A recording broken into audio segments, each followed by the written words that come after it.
भारत तेरे टुकड़े होंगे,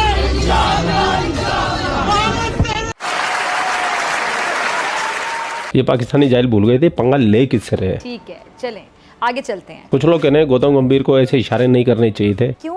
वो एक क्रिकेटर है, कमेंटेटर है, राजनेता है, लेकिन मैं कहता हूँ जो हिंदुस्तान के खिलाफ बोले, जो हिंदुस्तान के खिलाफ जहर उगले, उनको यही। तो ये जो सोशल मीडिया में दिखाया जाता है उसमें कोई सच नहीं होता। सच्चाई है, जो भी वीडियो वायरल हुआ है उसमें सबसे बड़ी सच्चाई है कि अगर आप एंटी इंडिया स्लोगन्स लगाएंगे और अगर आप ये बोलेंगे कि हिंदुस्तान मुर्दाबाद या फिर कश्मीर के बारे में बात करेंगे तो फिर बंदा किसी तरीके से तो रिएक्ट करेगा या फिर हंस के चला जाएगा। तो सिर्फ यही कारण था कि वहाँ पर 2 या 3 पाकिस्तानी लोग थे जो एंटी इंडिया चीजें बोल रहे थे, हिंदुस्तान मुर्दाबाद बोल रहे थे और कश्मीर के बारे में बोल रहे थे। तो ऑब्वियसली वो नेचुरल रिएक्शन है। मैं अपने देश के बारे में या देश के अगेंस्ट कुछ सुन नहीं सकता।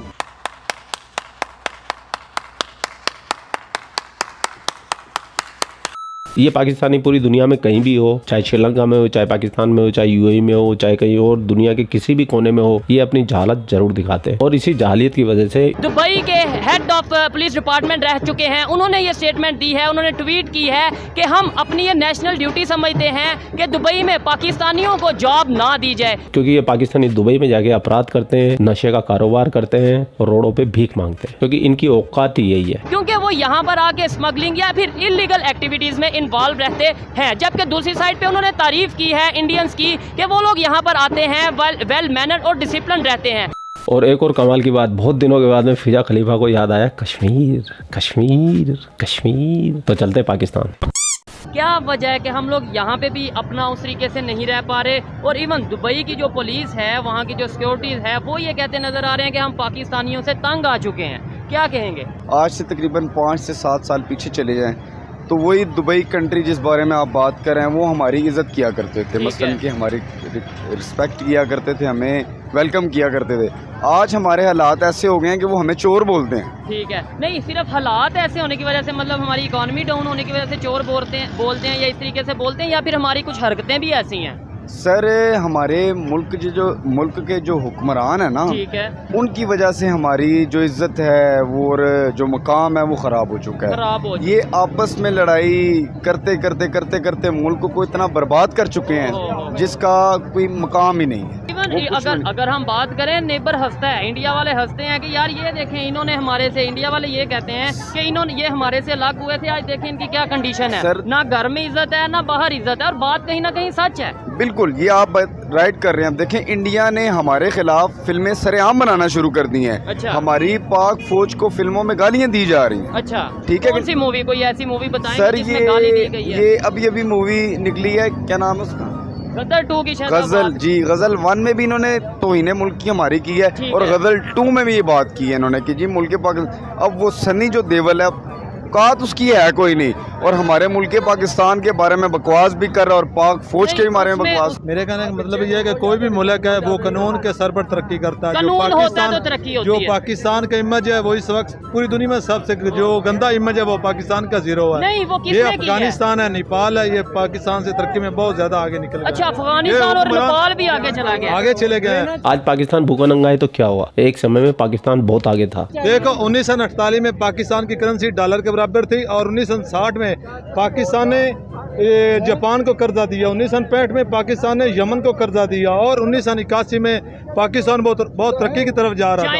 1991 में जो कराची है इस वक्त ये दुबई की तरह पूरी दुनिया में रोशन हो रहा था, लेकिन हमारे जो हुक्मरान करप्ट हैं उनकी वजह से हमारे मुल्क के हालात जो है वो बदतर से बदतर दिन ब दिन हो रहे हैं। अभी मैं इधर आया था, वीज़े के लिए अप्लाई किया था, किस कंट्री के लिए? मैंने सऊदी अरब के लिए। उसके मोबाइल में मेरे पूरे कागजात थे, अभी किसी ने मेरी जेब से मोबाइल निकाल लिया तो वो मैंने ये कहने लगे कि मुझे वीजा नहीं मिला, तो नहीं वीजा मिल गया, वो को मोबाइल लेके भाग गया। ये पाकिस्तान के हालात हैं।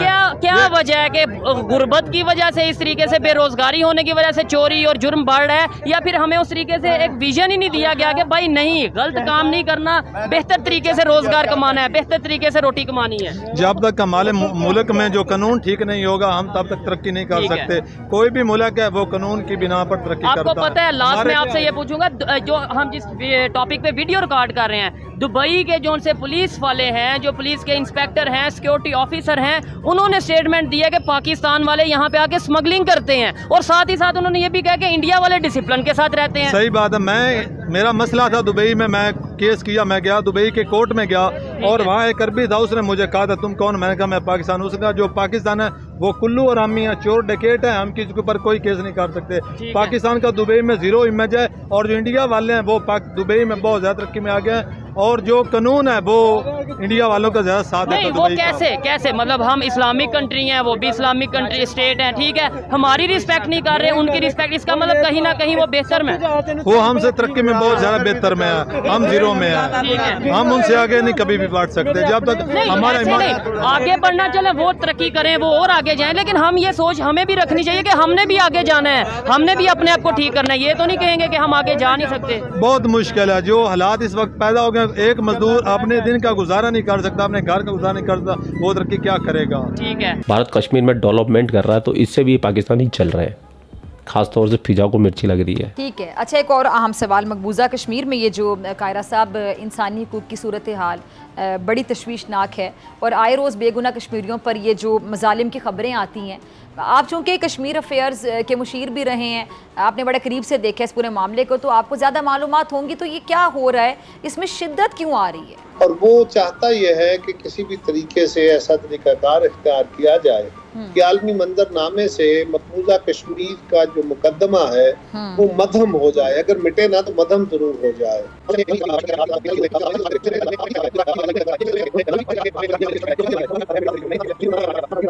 और हमारी बदकिस्मती भी यह है कि कश्मीरियों के, उनकी भी बदकिस्मती है कि उनके सबसे बड़े वकील हम हैं और हम अपने आप को बचाने की पोजीशन में इस वक्त नहीं है, हम खुद बहुत मुश्किलात में हैं। पाकिस्तान की इकॉनमी देखे ना, अब हर रोज हम हाथ फैलाए दुनिया के सामने चल रहे हो तो हमारी बातों में कितना बदन, कितना दम दिया जाएगा। एक मजबूत मुस्तहकम मईशत, मुस्तहकम सियासी तौर पर पाकिस्तान कश्मीरियों का बेहतरीन वकील बन सकता है, लेकिन उसके लिए जब हम अपने पोजीशन में बेहतर होंगे, अभी तो हम अपना मुकदमा प्रॉपरली नहीं लड़ पा रहे। अबे जो तुम्हारा कश्मीर है उसको तो संभाल लो। गिलगिट बाल्टिस्तान के अंदर हो क्या रहा है, शिया और सुन्नी आमने सामने रोड पे बैठे हैं, दंगे कभी भी शुरू हो सकते हैं। 3-4 दिन से हाईवे बंद पड़ा हुआ है। आप डायनामिक्स देखें कि 39% शियाज हैं गिलगित बाल्टिस्तान के अंदर और 27% तकरीबन सुन्नीज हैं, 18% इस्माइलीज हैं। इस डिस्पैरिटी के साथ अगर एहतजाज आमने सामने आवाम आ चुकी है, जिसमें मैंने फुटेजेस देखी हैं जो आपको नहीं दिखाई जाती हैं ऑब्वियसली, क्योंकि फिर वही बात कि वो लोकल मसला आपका तो नहीं है, हजारों नहीं लाखों लोग सड़कों पर बैठे हुए हैं, एक कदम की दूरी पे हैं मैस वायलेंस के। और तारीख भी यही कहती है कि ये इस खित्ते में पहली बार नहीं हो रहा। तमाम बीमारियों की जो जड़ है पाकिस्तान की, ज़िया उल हक साहब उस दौर में ये शुरू हुआ था, ठीक है। आपको याद होगा 1988 के अंदर 400 शिया अफराद का कत्ल किया गया था, जेनोसाइड जिसको कहते हैं, और वो ज़िया साहब की कानून साजियों के बाद हुआ और उसमें यह हुआ कि वो बस्तियों की बस्तियां काट दी उन्होंने। उससे जो टेंशन थी वो गिलगित तक पहुंच गई, जो कि मेजरली एक पीसफुल था, लेकिन छोड़ा नहीं हमने, क्योंकि छोड़ना तो नहीं है, हर एक को हमने वही बनाना है जो कि हम खुद हैं, और कोशिश पूरी करनी है कि हर पीसफुल कम्युनिटी को भी रेडिकलाइज करने पे मजबूर कर दें। वो भी ये सोच लें कि हमसे अब कोई और सोल्यूशन नहीं निकल रहा। और इन रैलियों के अंदर जो मैं आपको बता रहा हूँ, जो वहाँ पे एहतजाज इस वक्त हो रहा है स्कर्दू के अंदर और जगहों पे, वहाँ पे नारे क्या लग रहे हैं कि फिर कारगिल खोल दें आप, अगर आपने ये करना है हमारे साथ, आप कारगिल खोल दें। फिर अब पूरा वीडियो आपने देख लिया। वीडियो देखने के बाद में आपके जो भी विचार है कमेंट सेक्शन आप ही का है। पहल दो पाकिस्तानियों को पहलने का स्वाद ही अलग है। आप लोग अपना ख्याल रखिए। आपके लिए पाकिस्तान से रिलेटेड वीडियो लाता रहता। जय हिंद, वंदे मातरम, जय श्री राम, जय श्री राम, जय श्री राम।